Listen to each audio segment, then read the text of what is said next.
Salve Maria Santíssima, e louvado seja o nome santo de nosso Senhor Jesus Cristo, que para sempre será louvado. Eu sou Viviane Ribeiro e este aqui é o nosso canal A Hora Católica, o mais lindo do YouTube. Sabe por quê? Porque você está aqui comigo, você faz parte deste canal e eu só tenho a agradecer. Meu muito obrigada.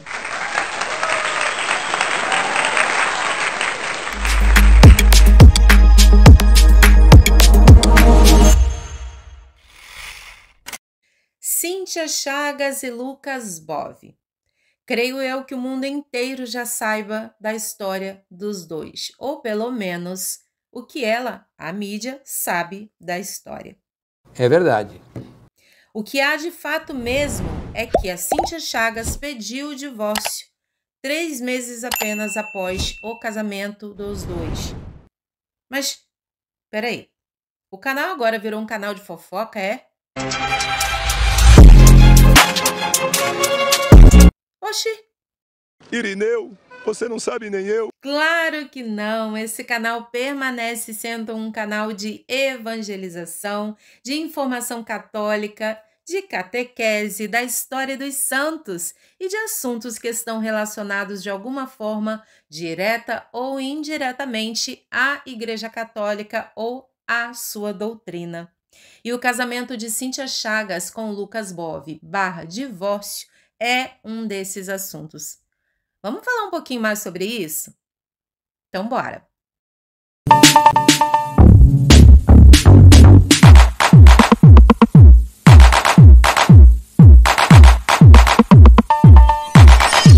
Bem, eu tomei a decisão de gravar este vídeo porque 3 meses após o casamento do ex-casal Lucas Bove e Cíntia Chagas, a mesma pediu o divórcio. E eu vi muitas pessoas comentando coisas completamente fora da casinha, fora do contexto, fora do que realmente a doutrina da Igreja Católica ensina e instrui.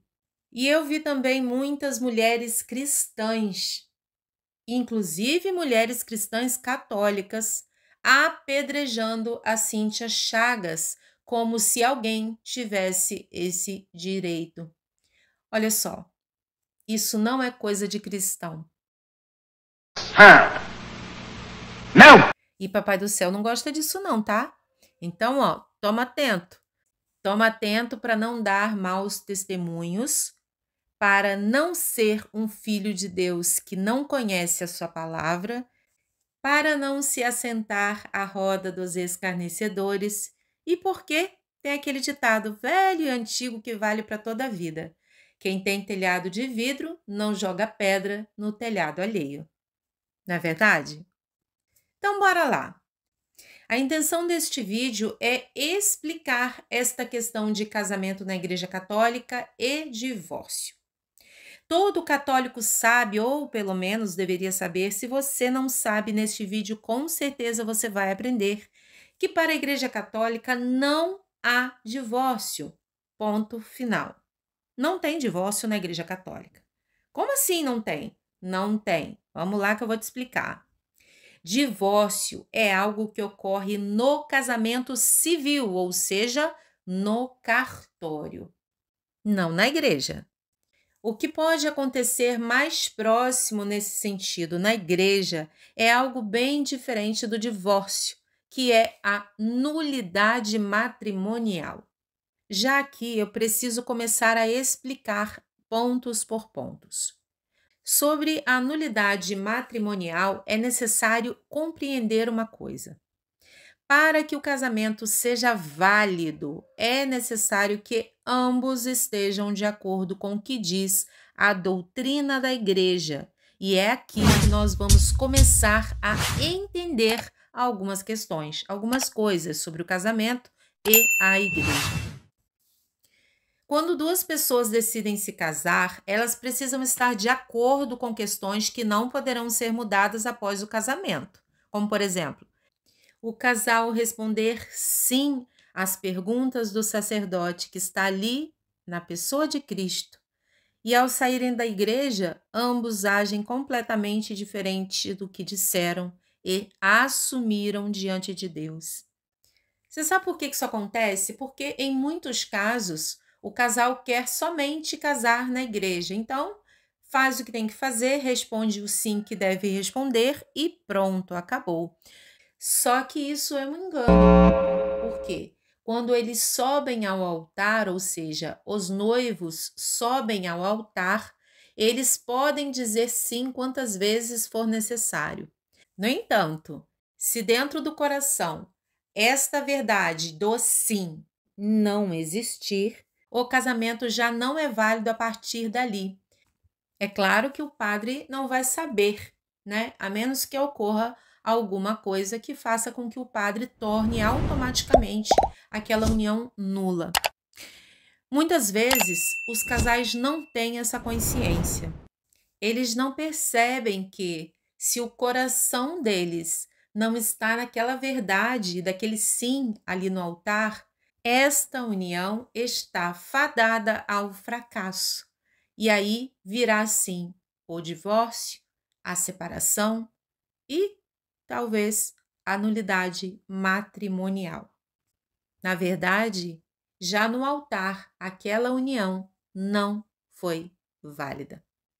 Isso é muito forte, mas é exatamente isso que acontece. Ao estarem diante do sacerdote em persona Christi ou na pessoa de Cristo, diante do altar, os noivos respondem a 3 perguntas base, fundamentais, para que se torne válido aquele matrimônio. Vamos ver quais perguntas são essas. Primeiro, o sacerdote pergunta se ambos estão ali diante do altar por livre e espontânea vontade. Depois, ele pergunta se ambos prometem ser fiéis um ao outro, amar por toda a vida, se respeitarem, serem fiéis na alegria e na tristeza, na saúde e na doença. E muitos casais se esquecem destas promessas com o passar do tempo. Agora, a terceira, quero que preste bem atenção. Ambos estão abertos à vida, ou seja, querem receber de bom grado os filhos que Deus conceder e prometem educar esses filhos na fé do Cristo e da Igreja. E é aqui que começa o problema, ou seja, aqui que começou o problema quando Cíntia e Lucas disseram sim no altar. Entende? Quando eu digo que não adianta você falar se você não sentir, se não for realmente a sua verdade. Por que eu estou falando isso? Antes de fazer este vídeo, eu já vinha estudando algumas matérias, buscando informações ditas pela própria Cíntia Chagas e Lucas Bove. Eu dei uma pesquisada bem profunda aqui para você. E a Cíntia Chagas, ela não deseja ser mãe. Ela já disse isso, ela já disse que ela não quer ser mãe. Teve, inclusive, um podcast onde eu assisti do início ao fim. E ela disse que não quer, não pretende ser mãe, não pretende ter filhos. Ora, se ela não pretende ter filhos, por que é que ela respondeu sim diante do sacerdote? Ou o sacerdote não fez essa pergunta para eles? Não sei, eu não estava lá, mas eu acho muito difícil, porque isso aqui é um rito matrimonial. A Cíntia já disse que se casou na igreja somente porque o Lucas quis, porque ele fazia questão. Ela se diz católica, embora não frequente a igreja, e também já disse que não é regida pela doutrina. Ela usou outras palavras para dizer que ela se considera apenas católica e pronto. O Lucas, ele se declara católico, vai às missas e, até onde eu sei, segue a doutrina. Agora tem uma coisa que eu fico pensando. Ela é muito amiga íntima do padre Fábio de Mello. Será que eles conversaram a respeito da doutrina, do que é o matrimônio realmente?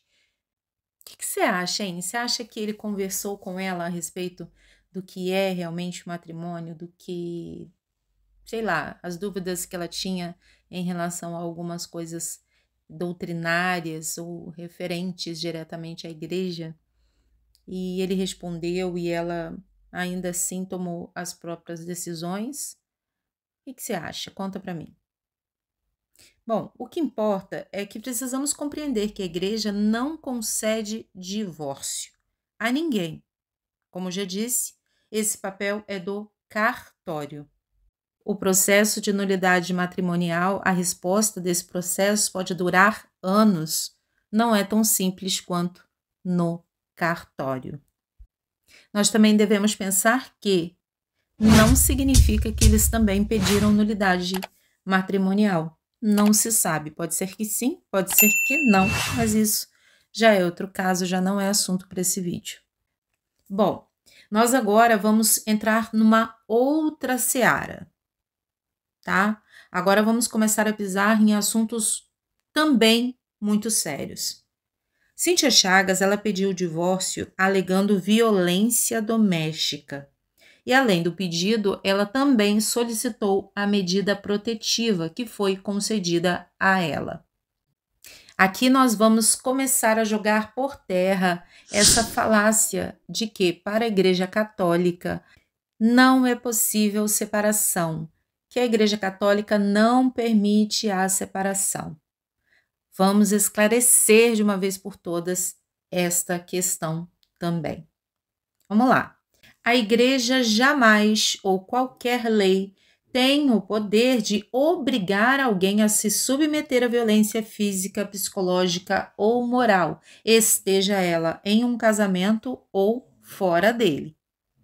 Partindo deste princípio, tanto ela, Cíntia Chagas, ou qualquer uma de nós, qualquer outra mulher, e homens também, tem a anuência ou o consentimento da igreja para sair de qualquer casamento, se um dos dois apresentarem comportamento violento, agressivo e ofereça risco à integridade do outro, além de risco de morte. Eu queria só elencar algo aqui. Casamentos de anos são considerados nulos pela Igreja Católica, sabia? Isso significa que, embora para a Igreja Católica o casamento seja indissolúvel, ela também apresenta razões e muitas para conceder através do tribunal da Igreja a nulidade matrimonial. Uma das razões é a descoberta da homossexualidade de um dos dois após o matrimônio consumado. Outra coisa considerada pela Igreja é um dos dois não estar aberto à vida, ou seja, se um dos dois não quiser receber os filhos concedidos por Deus. Aqui a gente pode acrescentar que um dos dois pode ter sido enganado pelo outro. Um cônjuge dizia querer filhos, querer constituir uma família, mas depois do casamento ele mostrou que não era nada disso. Com o passar do tempo ele disse que não queria, enfim, que não queria constituir família. Isso também é algo a ser analisado seriamente pelo Tribunal da Igreja Católica. Uma outra questão é a questão do um rejeitar o outro. Aqui a gente pode abrir um leque. Aqui podemos incluir a rejeição de corpos, a rejeição sexual, rejeição religiosa, os maus tratos, a traição e por aí caminha o bonde. Só mais uma. A descoberta de um dos dois de um crime passional cometido, ou seja, um dos dois cônjuges descobriu que no passado o outro cometeu um crime passional. Então, aqui são apenas 4 razões de uma lista. Vou deixar os cânones aqui embaixo para você depois dar uma olhadinha em todas as razões em que o Tribunal da Igreja considera quando vai analisar um pedido de nulidade matrimonial. Se baseando no fato de que a Igreja tem o casamento como indissolúvel, muitas mulheres se questionam, se perguntam se são obrigadas a conviver com o marido até o fim, se o mesmo a agride fisicamente, psicologicamente, não tem nenhuma responsabilidade afetiva com ela e a resposta é não. Como já disse antes, não há lei e nem doutrina católica que determine isso. Aliás, vale lembrar que os padres costumam alertar estas mulheres, assim quando são procurados, né? E direcioná-la a sair desse relacionamento o quanto antes, principalmente se a mesma estiver em perigo ou a sua integridade, seja física ou moral, também esteja ameaçada. Aqui eu quero abrir um parênteses para dizer claramente que estou me referindo à Igreja Católica. Quanto às outras doutrinas, não cabe a mim falar aqui no vídeo de hoje. Beleza? Aproveito para dizer aqui que na Igreja Católica Apostólica Romana só se casa uma vez, a menos que a pessoa seja viúva. Já se encaminhando para o final do vídeo, muita gente acredita, inclusive católicos, que não importa o que aconteça, a igreja não permite separação. Não é o que ela pretende, obviamente, e nem o que se deseja. Mas a igreja sabiamente tem uma lista de causas que podem sim tornar nulo um casamento. Só para deixar bem claro, assim como água limpíssima, que a igreja não anula uniões sacramentais validamente contraídas e também consumadas.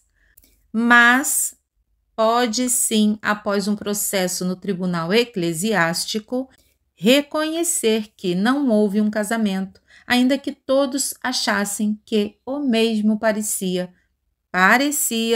publicamente válido. E são muitas as causas que podem tornar um casamento nulo. E isso faz cair por terra essa falácia de que a Igreja Católica não aceita uma separação de dois corpos, de duas pessoas, que subiram ao altar e disseram sim. A Igreja, inclusive, leva em conta limitações psíquicas de ambos, o que fatalmente fará com que os dois não consigam manter as obrigações matrimoniais para sempre. E vale alertar que não vale somente uma análise externa, aparente. O que é falado, as coisas vão muito além disso. É necessário ter provas, testemunhas, etc., para que o processo seja analisado. E lembrando, isso não é da noite para o dia. Isso demanda muito tempo para que sejam analisadas todas as provas e, enfim, todas as coisas que compõem o processo. Bom, e vamos finalizando o vídeo. E eu quero deixar algumas considerações aqui importantes para você que ficou comigo aprendendo mais um pouco a respeito dessa questão de divórcio e de nulidade matrimonial, para você que ficou comigo até agora. Olha que coisa bela. O matrimônio consiste em entregarmos o nosso cônjuge a Deus de uma maneira melhor do que quando o conhecemos ou como conhecemos. E isso, obviamente, exige muito de ambos. A paciência, o amor, o cuidado, a compreensão para com o outro. Devemos lembrar que somos pessoas diferentes. Então, se faz necessário entendermos que nossa missão, sim, é uma missão, é entregar a Deus aquela pessoa melhor e ainda que seja concedida uma nulidade matrimonial, ainda caberá a nós manter este querer através de orações e também do perdão. Nossa missão não acaba com a nulidade matrimonial. É preciso que isso seja compreendido e que estejamos dispostos. E estar disposto é algo que exige muito de cada um de nós, não é mesmo? Todavia, infelizmente, muitos casais não compreendem isso. E aí as coisas desandam, saem totalmente do controle. Quanto à violência doméstica, que é algo covarde e incompreensível, entre tantas pesquisas que existem, eu vou citar aqui a da Data Popular. E olha só esta observação. Essa pesquisa mostrou que os filhos que presenciam atos de violência contra suas mães têm mais probabilidade de se tornarem violentos com suas esposas, Daí vem os casos de violência física, moral, psicológica, afetiva, etc. No caso da Cíntia Chagas, embora tenha se falado muito que o que acontecia não era de fato agressão, porque era consentido, ela pediu o divórcio alegando violência doméstica, e assim foi feito. Inclusive, ela pediu e foi atendida, como eu disse lá atrás, a medida protetiva, como, obviamente, tem que acontecer para todas as mulheres que solicitam. E para a gente fechar o balão, observe o que disse o apóstolo Paulo lá na primeira carta aos Coríntios, no capítulo 7. Depois dá uma olhadinha lá que vale a pena cada palavra, cada linha que você ler. Abre aspas. Solteiros e viúvos não se casem. Olha o conselho. É que é bom que o homem não se case, mas, se o fizer, que cumpra suas obrigações de marido para com a sua esposa. Fecha aspas. Nesse capítulo de 1 Coríntios tem muito o que se ler a respeito de muita coisa que nós vimos no vídeo de hoje. E eu recomendo que você depois dê uma corridinha lá e leia, porque Paulo é extraordinário, verdadeiramente. E fechando aqui, fato é que um casamento é como uma construção. É preciso de investimento, de concordância, de paciência. Casamento não é para os fracos e nem para os fortes. Ele é para aqueles que decidem fazer a união dar certo. Então, se você é jovem ou não, se está namorando, já está noivo, preste bem atenção aos sinais antes de se casarem. Se os sinais vierem, persistirem, não se casem. E se porventura insistirem e se casarem, cuide, ame, proteja, se cuide. E não se esqueça, quando nós nos casamos, nós adquirimos a missão de entregar a Deus aquela pessoa melhor do que quando nós a conhecemos. Eu fico por aqui, agradeço por você ter ficado comigo até aqui, meu muito obrigada. E, como sempre, que Deus nos abençoe, nos guarde, nos proteja e nos conduza sempre pelo bom caminho. Salve Maria Santíssima e até a próxima. Tchau!